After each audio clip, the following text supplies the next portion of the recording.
Rebonjour à tous, grosse journée. Donc je sais que pour cette vidéo, vous m'avez autorisé à porter le voile en disant ça va parler de religion. Donc voilà, tu peux. Mais moi, alors comme l'affaire est quand même d'ordre politique, je préfère être sans voile et je prends mon rôle aussi très à cœur de représenter le maximum de personnes dans cette affaire parce que je suis très en colère. Voilà.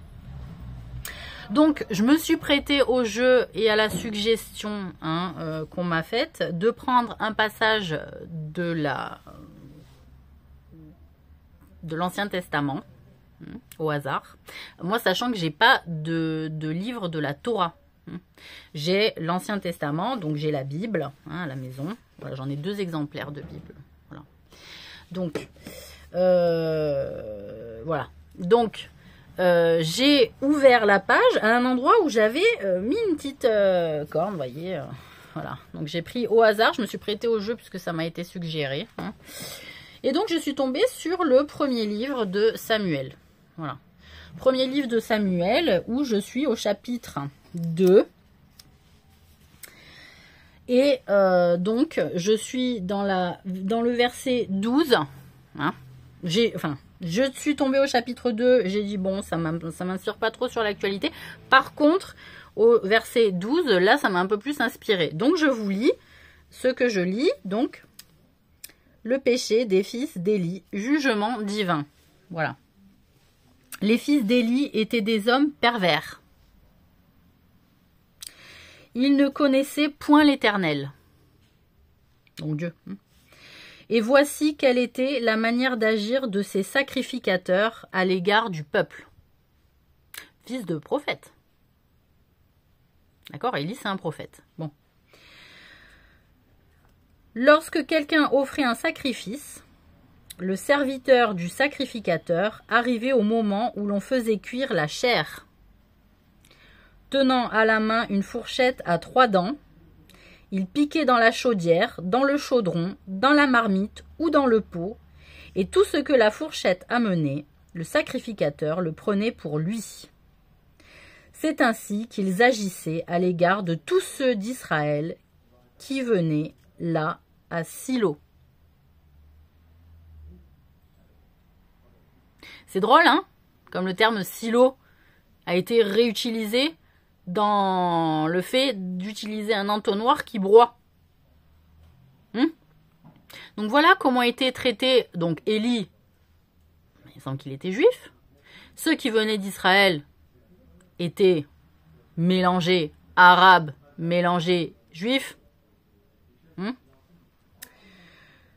Donc c'est ainsi qu'ils agissaient à l'égard de tous ceux d'Israël qui venaient là à Silo. Des sacrificateurs, donc là qu'est-ce que cela induit? Ça veut dire qu'ils s'en prenaient à des hommes, qu'ils sacrifiaient des humains qui venaient d'Israël et dont ils gardaient la chair, peut-être la manger, on va le voir. Même avant qu'on fît brûler la graisse, le serviteur du sacrificateur arrivait et disait à celui qui offrait le sacrifice: donne pour le sacrificateur de la chair à rôtir. Il ne recevra de toi point de chair cuite, c'est de la chair crue qu'il veut. Donc le sacrificateur, en plus, il veut de la chair crue. Non mais, vous voyez, quand je parle de satanisme, j'ai bien peur que ce genre de pratique ait survécu jusqu'à nos jours. On le sait. Et si l'homme lui disait, quand on aura brûlé la graisse, tu prendras ce qui te plaira, le serviteur répondait, non, tu donneras maintenant, sinon je prends de force. Bon. Ces jeunes gens, verset 17, ces jeunes gens se rendaient coupables devant l'Éternel d'un très grand péché. D'accord, donc c'est clair que c'est un péché, voilà. Parce qu'ils méprisaient les offrandes de l'Éternel. Donc là, le sacrificateur qui lit ça, il dit, il comprend quoi? Qu'est-ce qu'il comprend? Il comprend que c'est le fait de refuser de la chair cuite qui est mauvais devant l'Éternel et que donc c'est pas la chair crue qu'il faut manger. D'accord?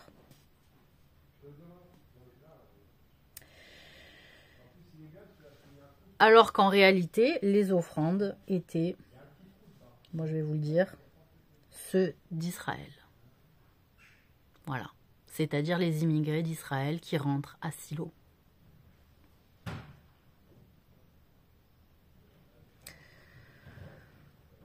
Voilà, quand on dit les fils d'Élie étaient des hommes pervers, ils ne connaissaient point l'Éternel, c'est clair. Et voici quelle était la manière d'agir de ces sacrificateurs à l'égard du peuple.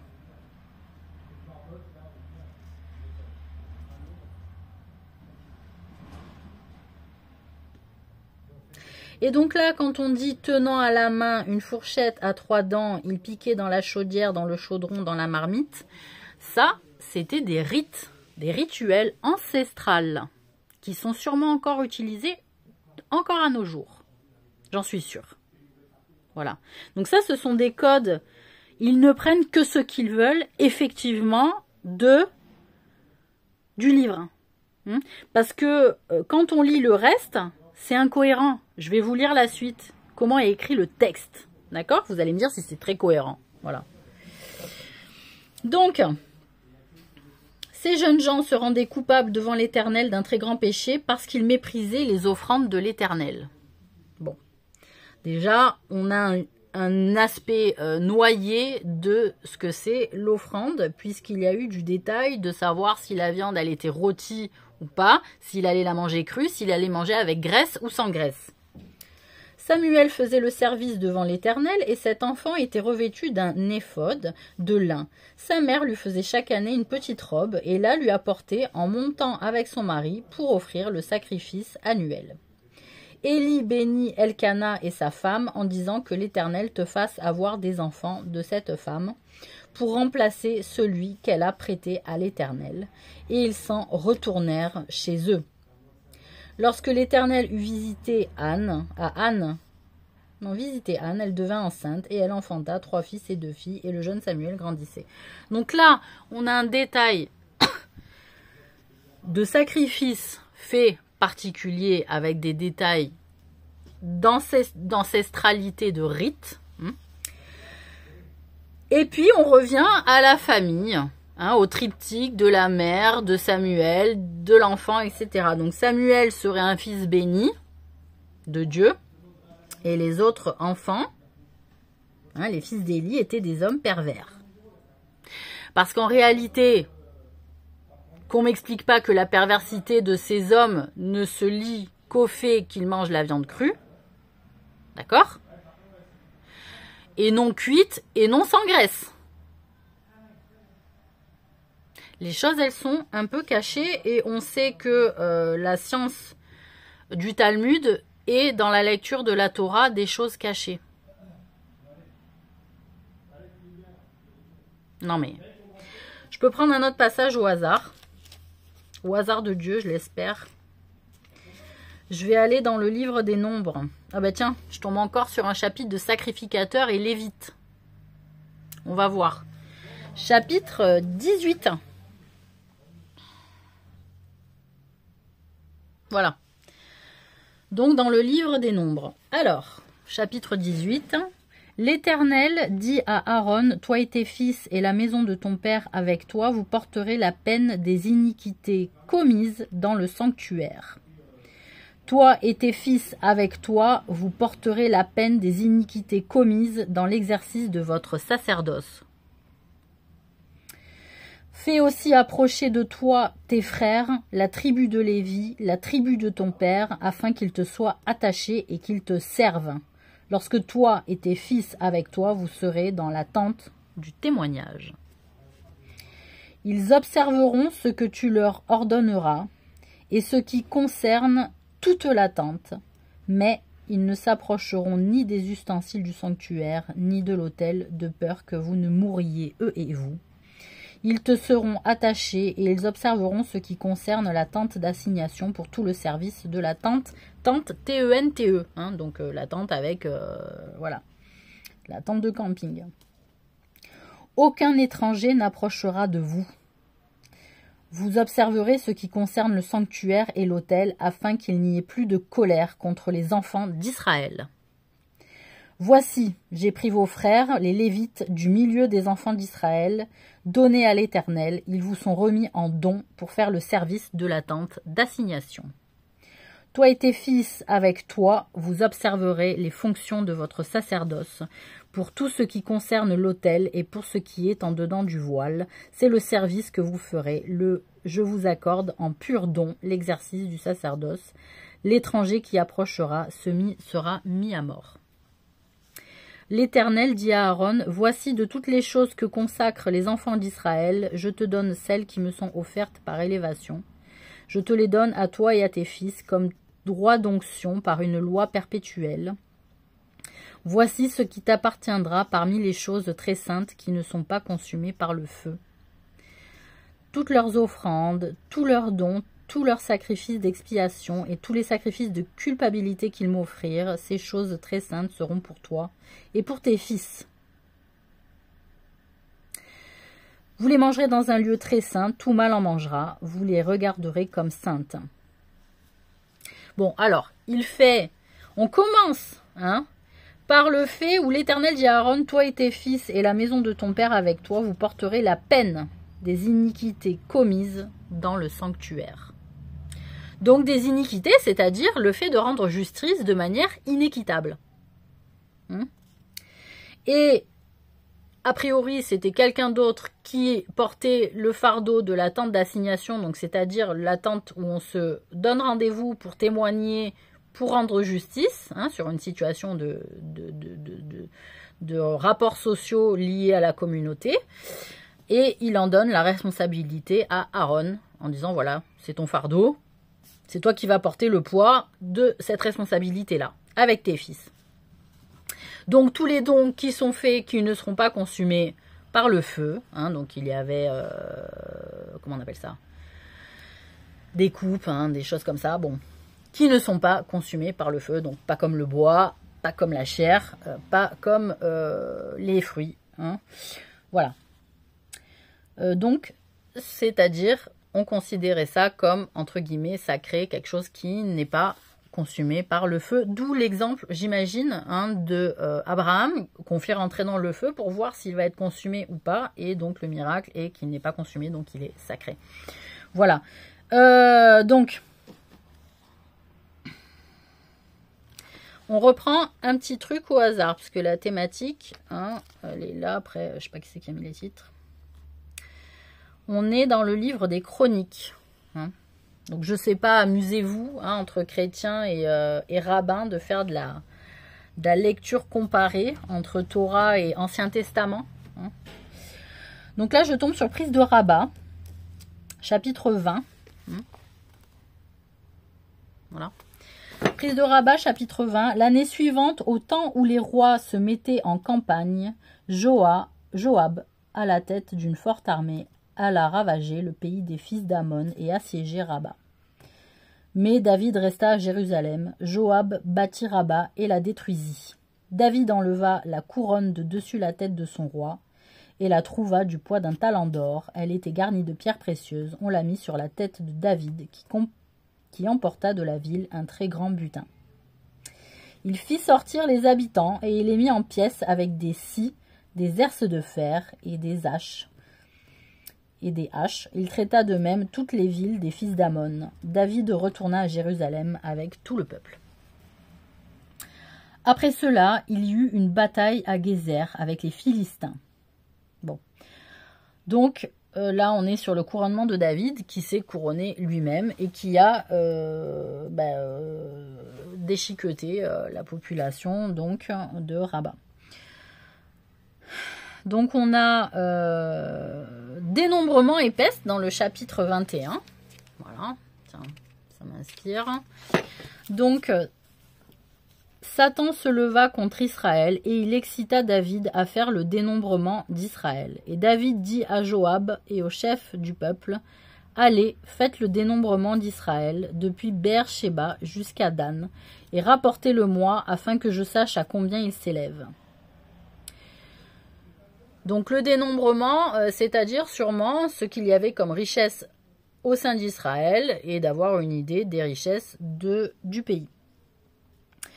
Joab répondit que l'Éternel rend de son peuple 100 fois plus nombreux.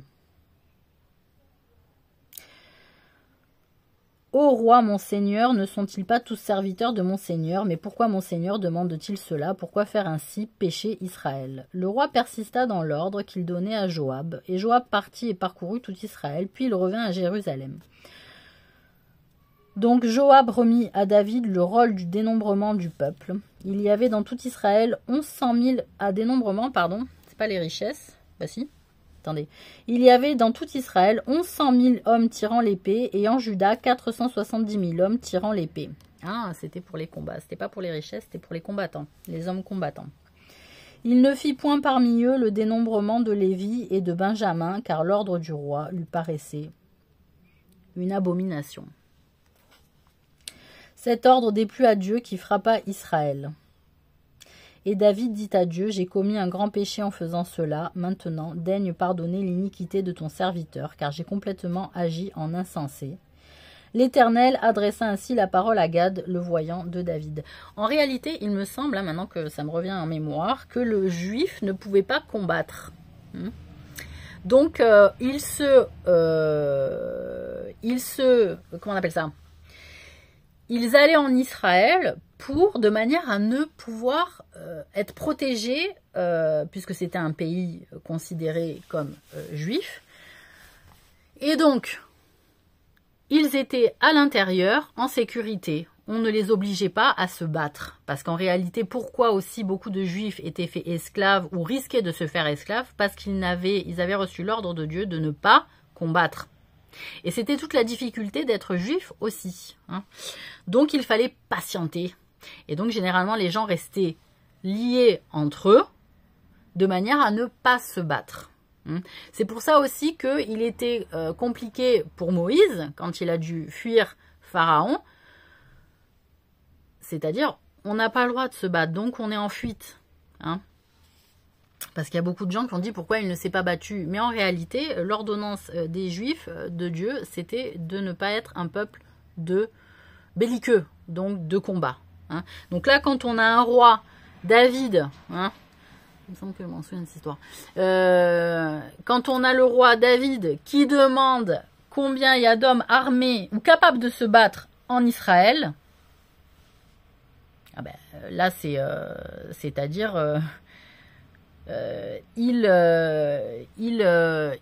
met à mal la règle de Dieu, comme quoi il n'a pas à se battre. Mais alors, la réalité aussi, c'est que la question se posait de dire, ils n'ont pas, moi ce que j'avais dénoncé à l'époque, peut-être je suis un peu responsable aussi de cette demande-là de David, je sais plus. C'est que ce que j'avais constaté à l'époque, c'est que de fait qu'ils n'étaient jamais combattants, les Juifs, à l'époque, cela les rendait, on va dire, forts en manipulation sociale. Parce que de fait qu'ils ne prenaient pas les armes, ils ne sentaient pas le risque de mourir. Et donc, ils étaient beaucoup dans la manipulation de survie ou de s'enrichir sans avoir à combattre, puisqu'ils étaient toujours protégés du combat et donc trouvaient souvent protection auprès de rois. Voilà, ils pouvaient développer leur religion, leur temple, etc. Et ça en faisait des personnes très fortes, puisqu'ils avaient aussi des impôts, les rabbins avaient des impôts qu'ils demandaient à la population pour que le culte juif continue de survivre. Et donc, ils demandaient des sommes régulièrement et parfois de fortes sommes augmentées aussi auprès du peuple. Et auprès du peuple, parfois aussi non-juifs. Ça arrivait. Selon ce que laissait faire le gouverneur sur le territoire où les Juifs étaient en place forte en termes religion, ça arrivait qu'ils puissent demander une impôt même aux non-juifs. Et si le gouverneur, entre guillemets, ne voyait que par les rabbins de l'époque pour gouverner, les rabbins prenaient le pouvoir. Et le problème, c'est que parfois, ils impliquaient le peuple juif, le peuple non juif, parce que les juifs n'avaient pas le droit au combat, la population non juive, si je me souviens bien, impliquaient la population non juive de manière à combattre pour enrichir le territoire,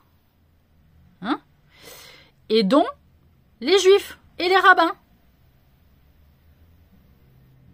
Et moi, ce que j'avais dénoncé à cette époque, c'est pour ça que peut-être l'idée que David a eue vient de moi, à l'époque, c'est que je disais, quand t'as pas goûté la difficulté du combat, peut-être que tu te rends pas compte de la réalité de la survie et du prix que ça coûte d'aller se battre pour des raisons parfois qui ne sont pas les nôtres. Et que parfois ils investiguaient tellement le pouvoir que c'était au détriment de la population non juive et qui devait aller se battre. Voilà, nous on peut pas, on est juifs, mais il y a des rabbins qui prenaient aussi part à la manière de commander du pays. Ils ont pris de mauvaises habitudes, certains. Sachant aussi que ça se liait avec le polythéisme plutôt facilement, qu'il y a eu des rappels plusieurs fois de fait, on voit bien les fils d'Élie qui sont pêcheurs et qui sont sacrificateurs à tour de bras, donc qui peuvent se rapprocher de méthodes ancestrales polythéistes. Et il y a eu des rappels, et c'est pour ça aussi que Dieu a été en colère contre les fils d'Israël en disant: vous suivez pas la religion monothéiste, vous ne me servez pas, je vous exile. D'accord? Donc si aujourd'hui vous êtes revenu en terre d'Israël pour faire le même boulot, c'est-à-dire être polythéiste et pas monothéiste, et mépriser les gens qui portent le juif orthodoxe vrai, dans les propres murs de la terre de Judée, parce que ça me gonfle, moi, Israël, Palestine, la terre de Judée, point barre. Voilà. Donc, voilà. Ce que j'ai envie de dire, c'est que c'était une source de protection, mais à un moment donné, c'est vrai que ça demandait protection auprès d'autres personnes, parce qu'ils ne pouvaient pas se protéger eux-mêmes, les juifs. Parce qu'ils n'avaient pas droit au combat. Donc, on respecte l'ordre de Dieu dans un sens et puis pas dans l'autre. Les juifs, normalement, ils n'ont pas le droit de se battre. Voilà. C'est pour ça aussi qu'il y a eu, pendant la Seconde Guerre mondiale, les Allemands, ils ont dit, attends, on va mettre à profit ce truc-là. On va mettre à profit. Les sionistes, ils sont intéressés à la Torah tout d'un coup. Ils sont devenus religieux comme ça. Mais c'est-à-dire en jouant des deux coudes.